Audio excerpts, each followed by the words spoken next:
கன்னியாகுமரியில் சிவ சுடலைமாட சுவாமி கோவில் வைகாசி கொடை விழாவை முன்னிட்டு நடைபெற்ற மாறுவேட போட்டி மற்றும் கபடி போட்டியில் வெற்றி பெற்றவர்களுக்கு விஜய் வசந்த் எம்பி பரிசுகளை வழங்கினார்.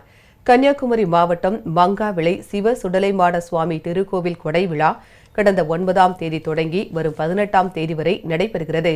இந்த விழாவை முன்னிட்டு நடைபெற்ற பொதுக்கூட்டத்தில் கன்னியாகுமரி நாடாளுமன்ற உறுப்பினர் விஜய் வசந்த் கலந்து கொண்டு மாறுவேட போட்டி மற்றும் கபடி போட்டியில் வெற்றி பெற்றவர்களுக்கு பரிசுகளை வழங்கினார்.